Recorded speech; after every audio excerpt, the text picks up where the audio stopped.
Good morning.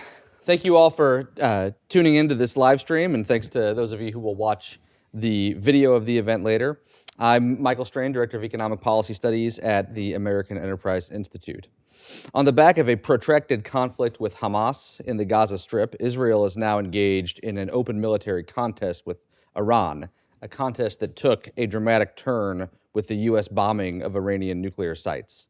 In anticipation of a conflict that could permanently alter the complexion of the Middle East, how is the Israeli economy situated this month? How might growing security concerns affect economic activity and investment? What is the Israeli economy's budgetary outlook?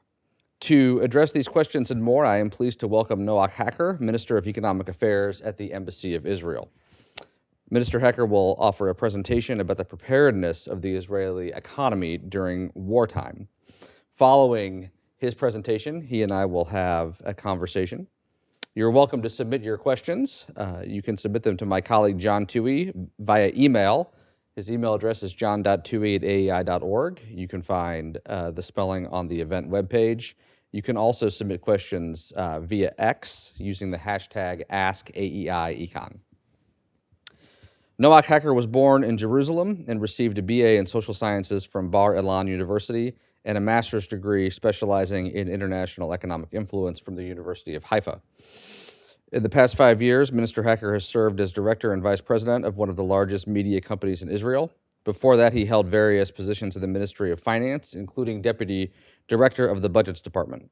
He led various reforms of the Israeli economy, orchestrating the construction of the Budgets Department and its approval in the government and Knesset, and oversaw various economic legislation in the government. And I'm pleased and honored to invite him to this podium. Minister Hacker.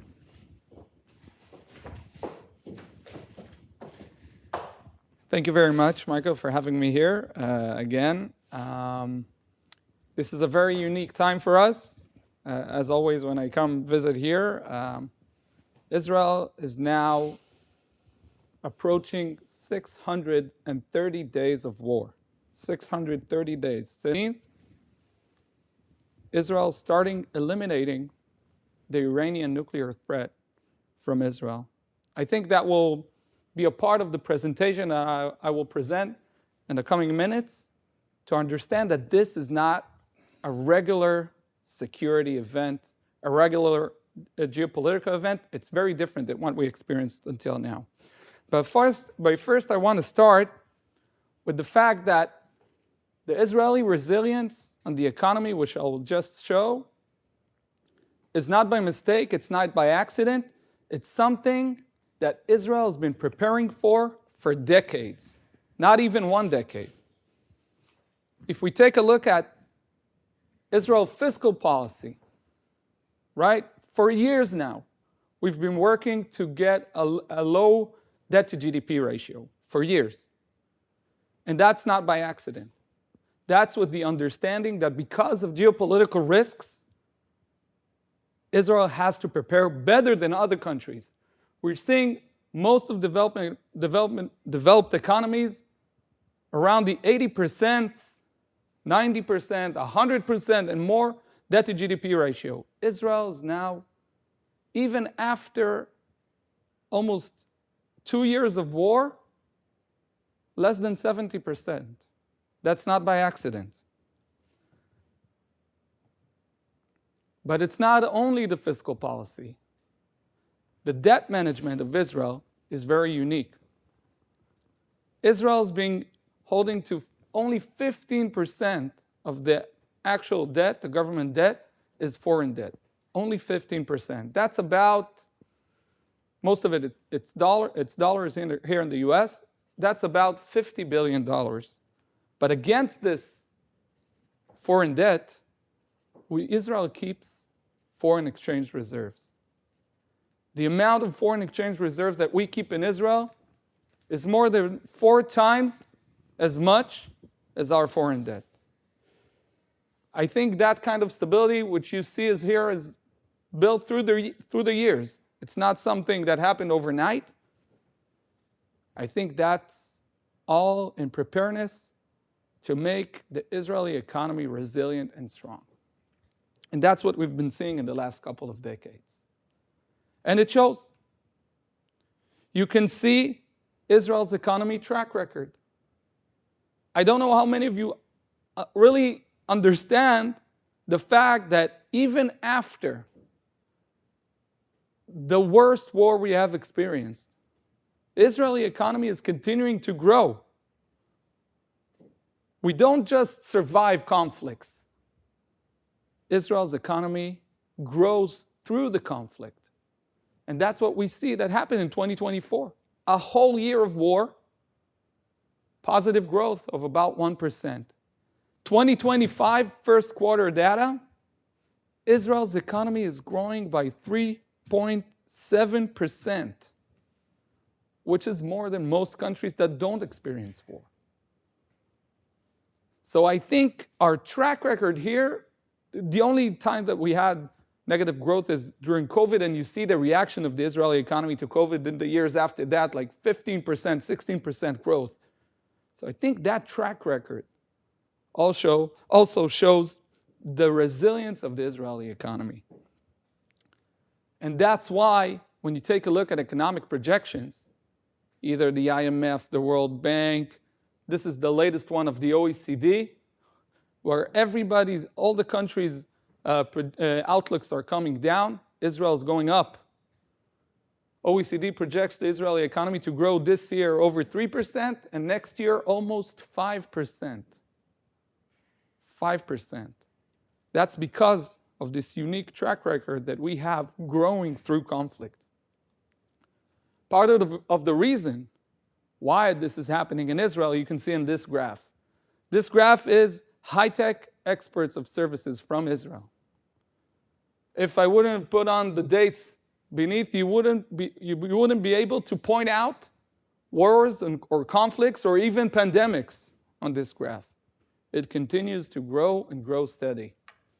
And that's because Israel tech delivers, no matter what.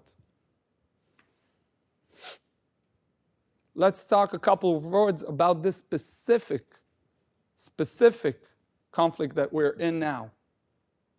Operation Rising Lion. It's a different story. And if you ask me why is it a different story, I think the best way to show it is by financial markets reacting to this historic geopolitical event. We're seeing the Israeli stock market go up 8% since the beginning of this operation. 8%. The Israeli shekel is getting stronger and stronger. And that's not something we're used to in this kind of events.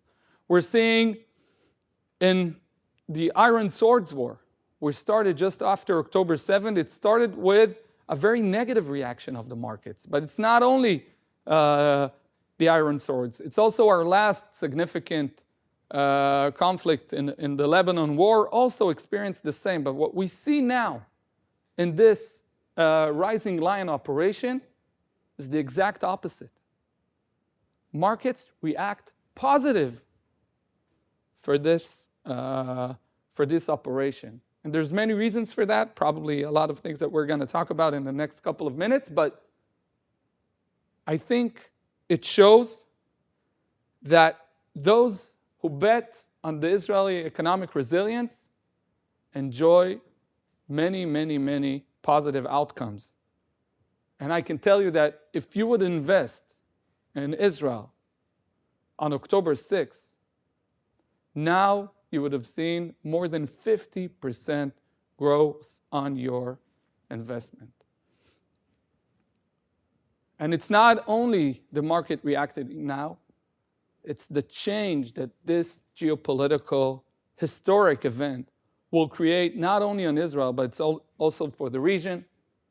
And I think the markets are starting to understand that. And rating companies are starting to understand that. And that's why, even though this was not their basic scenario for the Israeli economy, we haven't seen the change in Israeli rating in the last week and in the last reports coming out of all three agencies just in the last couple of days. So with that, I can just say that in a world of uncertainty, there's one thing that you can bet on. There is one thing that is constant, is that the Israeli economy is resilient and the Israeli economy delivers.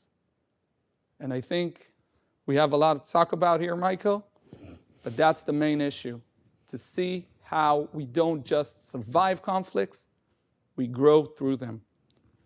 And with that, I'll end my slides, and we can talk about whatever you think is right.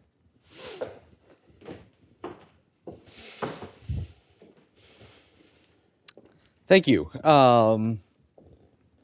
You mentioned the performance of Israel's markets. You didn't mention that Israel's markets are outperforming the world. So not only has Israel not taken a hit as a consequence of the conflict with Iran, but Israel is actually doing better than putting your money elsewhere. Yeah, at least outperforming a global average. Why? Say more about why you think this is happening. So, first of all, you see there's this unexplainable difference between how the Israeli economy is doing and how people look at the Israeli economy. Mm-hmm. You see it in the ratings. It's the rating companies.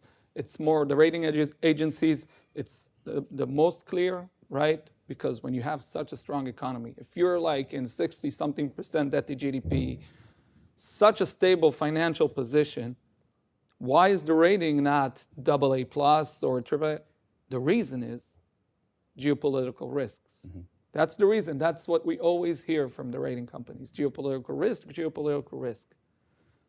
I think what Israel, with the help of the United States, has been able to show the world in the last couple of days that this geopolitical risk is not only taken off the Israeli economy's back, but also now we're talking about geopolitical opportunities, not risks.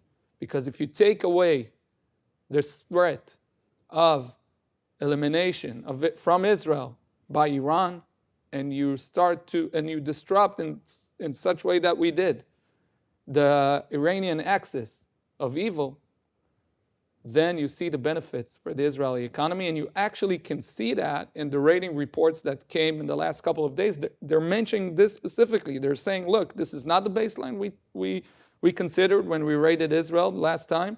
This is the worst case scenario, but we're not going to change the rating because we see the results. And the results are the Iranian axis is not where it was before. And also, I think part of it is seeing the success of these attacks to prevent Iran from having nuclear weapons. And for that, again, I thank the United States as well. So say more about that. I think it will be clear to everybody who was watching the news this weekend that Iran's ability to develop its nuclear program has been severely degraded.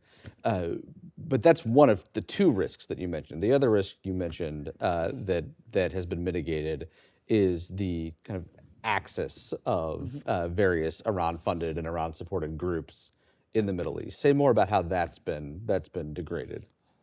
Look, I think what we're actually seeing here happening in the last almost 630 days, as I said, it's not a one-front war.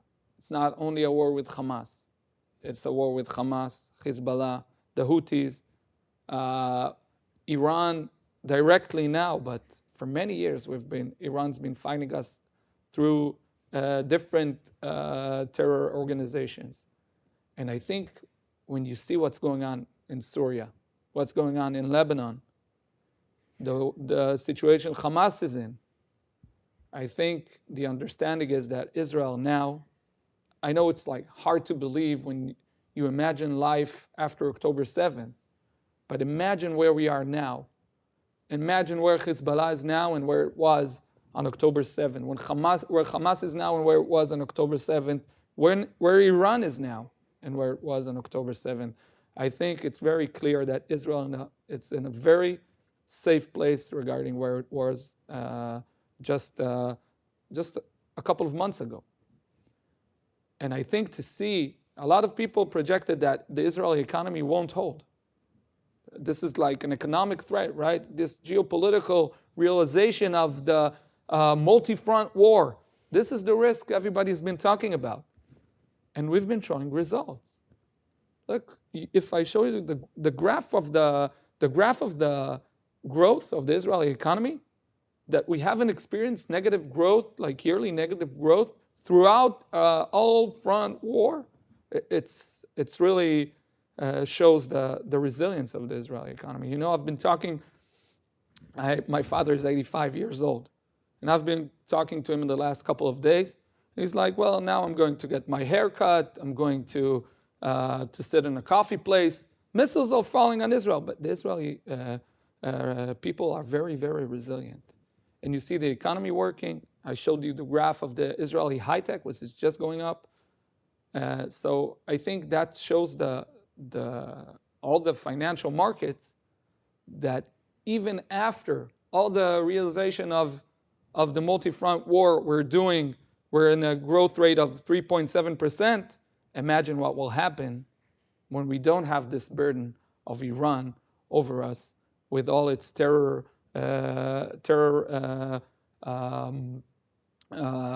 organizations working against us. Just try to imagine that world, not only for us, but for the entire region. And I think people understand that we're going to see an economic boom from this geopolitical event, historic event. And I believe people are starting now to evaluate the Israeli economy as it really is, not only as a good economy with a lot of geopolitical risks. So let's focus a little bit on the events of the weekend. What do you think are the implications for markets and for the global economy of Iran's response? We don't know what Iran's response will be yet. There's a lot of concern that the Houthis will close the Strait of Hormuz, for example, which would be disruptive to global oil markets. How are you thinking about this? What do you think we should expect? So first of all, I think it's too soon to tell. Mm-hmm. I can say that the Houthis blocking the Red Sea, I'm not talking about the other threats, but the Red Sea, at least on the Israeli economy, it didn't affect us too much. We see that now. We have other alternatives. I think in many ways it will present new opportunities of land corridors. You know, there's a very big initiative to create a land corridor between the UAE, Saudi Arabia, Jordan, Israel, and the Mediterranean. I think that this initiative now looks a lot more realistic than it looked a couple of months ago. And about all the other global effects, I believe there are many interests involved, and I'm not sure that can happen. I'm not sure about the incentives to create that kind of disruption. Mm-hmm. What about China? China is one of Iran's biggest economic partners. Presumably Iran is checking in with China when it's trying to formulate its response. Is your sense that China would quietly sanction some sort of attack against the United States, a cyber attack or an attack on our banking system or something like that? Do you think that China will continue to prop up Iran's economy by purchasing oil from Iran? Look, I think, first of all, I'm an Israeli economics person. I'm not predicting what will happen around the world. But I can say that China is an economic partner of many countries, and I think we're not seeing some kind of disruption in relationships with Israel for now. So that's what I have to say about that. Tell me how the Iranian response prior to the U.S. bombing has been damaging Israel, and maybe say a little about what you think the Israeli economy is in for going forward. So, First of all, I don't want to downplay the damage that has been caused by Iranian missiles on just the regular population, right? The missiles are hurting people at their homes. We have 25 murdered civilians, women, children, from Iranian missiles. And these missiles cause a lot of damage, a lot of damage. And we've been seeing, the damage we've been seeing in the last couple of days is in the billions of shekels. So it's very harmful and it hurts us very much. But to take a look at the economic opportunities of that damage, if you see the pictures of an old building in the center of Israel, center of Tel Aviv, the most expensive place maybe in the world, right, to buy an apartment. And this building will have to be torn down and rebuilt.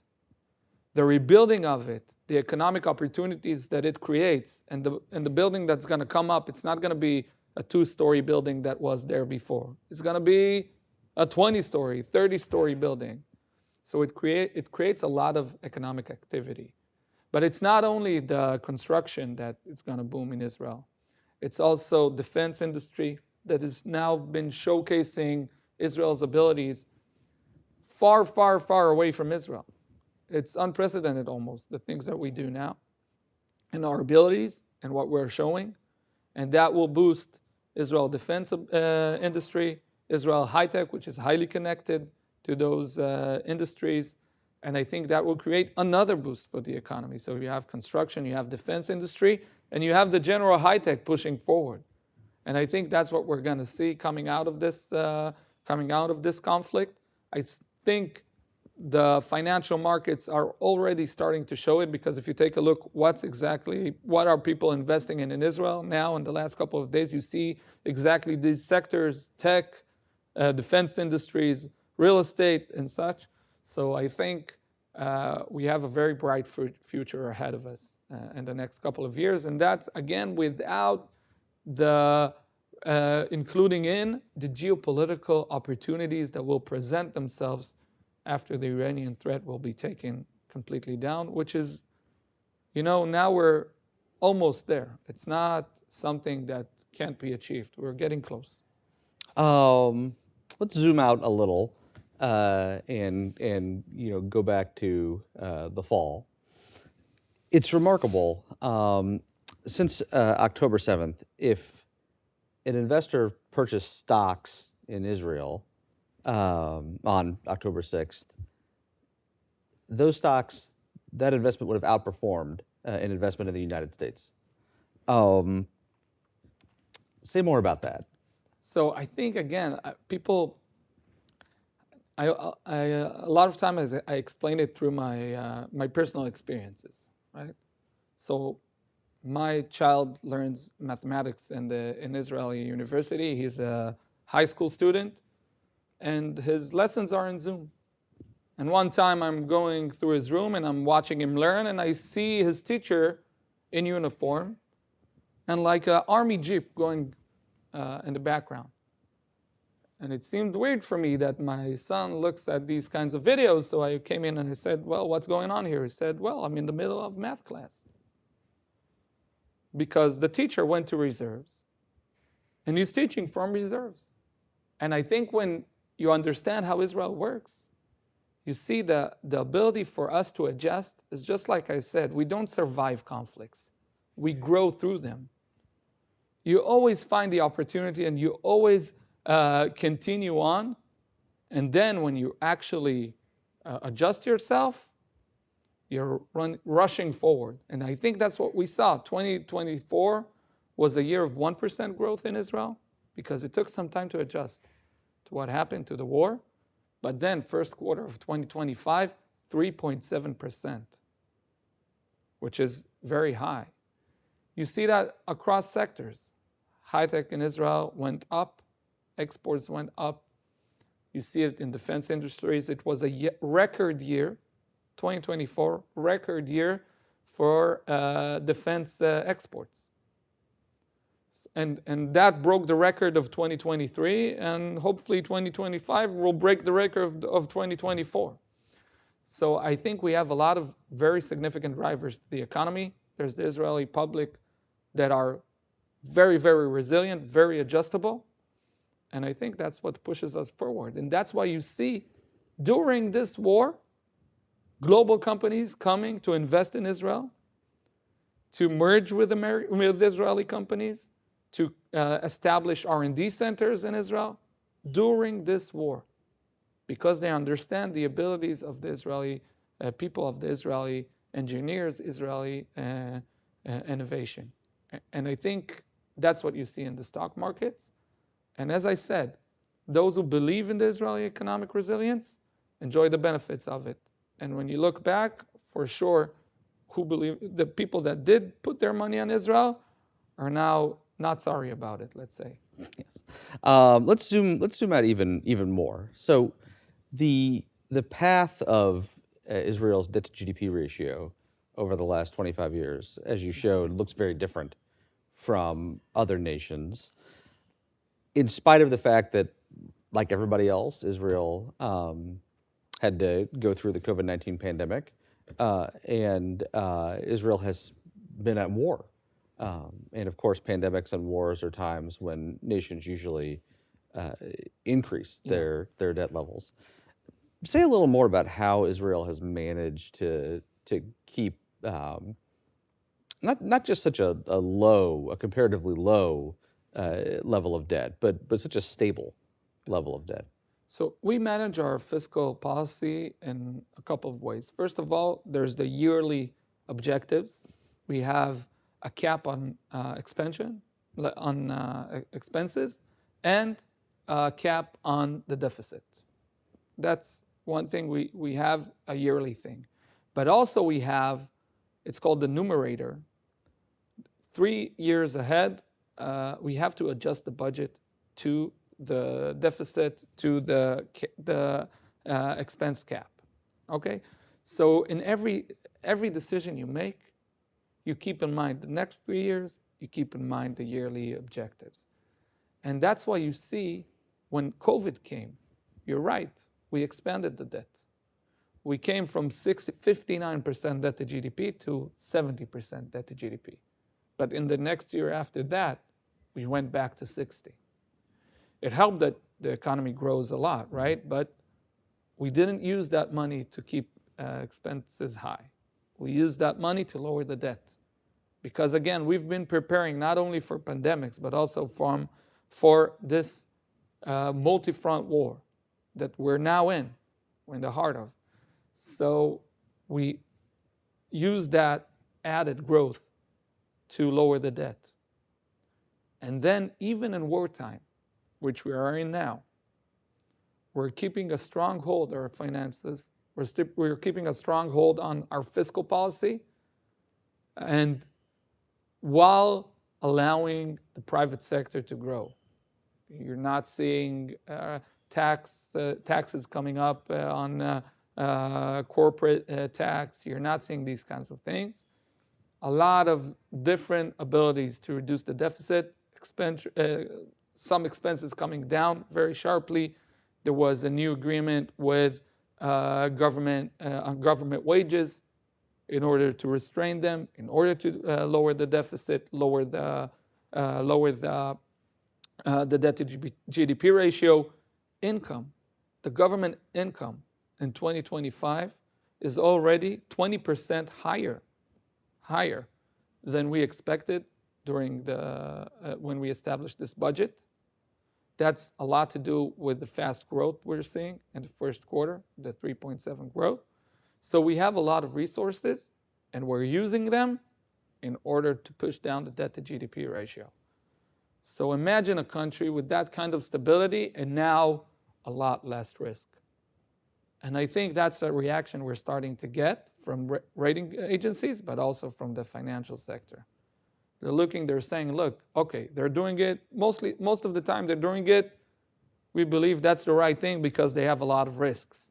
But what will happen now when the risk comes down, that's a big question. The opportunities here are super high.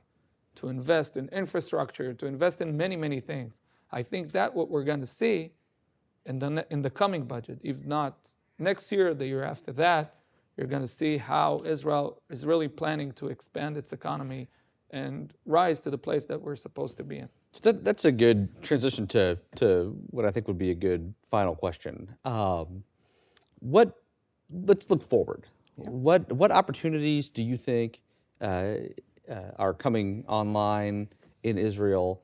What's your message to global investors, and what's your message to the broader economic community about the future? So I think a lot of people that wanted to invest in Israel and thought about it always look again at the place that Israel's in, right, in the Middle East, and they think, look, it's dangerous. We're not sure what's gonna happen to our investment. I think what we'll see now is people having more confidence to invest in that place of the world because it's safer. But it's not only that, the need for infrastructure in Israel is high. We need a lot of infrastructure. We're a young country and we're growing fast. And I think one of the things that we're going to see is a lot of investment in infrastructure in Israel, a lot of projects to a lot of companies, right? From trains and housing to hospitals or airports, everything. That's what we're going to see in the next couple of years in Israel, a lot of investments in that. We're going to see the high-tech sector growing as it is growing every year. And of course, as I mentioned, we have the defense industry that's going to grow as well. So we have a lot of economic drivers. We have less risk. And that's what you're going to see, I think, in the future. And again, the geopolitical opportunities. Just imagine a world when you have a land corridor between UAE, Saudi Arabia, Israel, Europe. That's so many opportunities, I can't even describe it. And with everything happening in the last 630 days, it only pushes this project forward. And we're seeing it work now, and it will work better and better with time. And I think we're going to see the geopolitical opportunities connecting to the economics of Israel and the resilience and the innovation. And when you take away the risk, that's why I think investors should be looking at when they look at Israel's future in the next, I'm not talking decades, just a couple of years.